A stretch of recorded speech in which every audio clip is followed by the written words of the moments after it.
In this video, we are going to show you how to reset the admin password on your Fronius SnapINverter device. First of all, we start with connecting to the web interface of the Fronius SnapINverter device.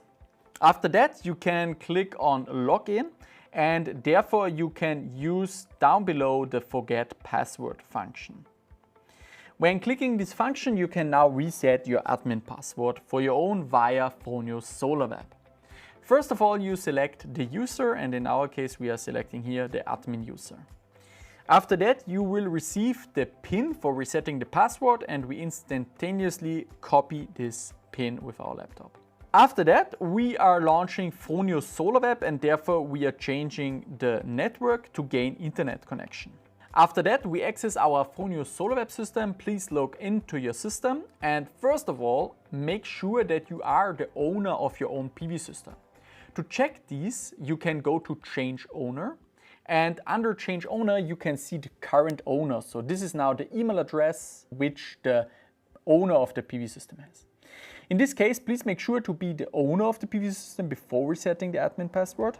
If you are not the owner, please contact your installer to make sure that you gain the owner rights for doing so. Second up, you can then enter the point components. And under components, you can now reset the admin password of your SnapINverter device. Under the first section, you can find the data sources. And here you will find the data manager source of the respective data manager device. And then right below under the point actions, you can click on these 3 points and choose the function reset admin password. After that, please enter your 6-digit code that you gained from previous web interface from the SnapINverter.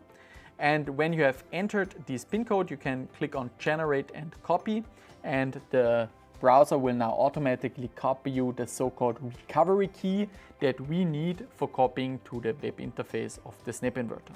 To do so, we again change the network back to our Fronius SnapINverter, connect to the local wireless hotspot, and then back to the web interface of the SnapINverter. After that, we can copy the recovery key that we just gained from Fronius SolarWeb, copy this recovery key in, and then set the new password that you want to change. After changing the password, you can hit the Save button and therefore change your admin password over Fronius SolarWeb.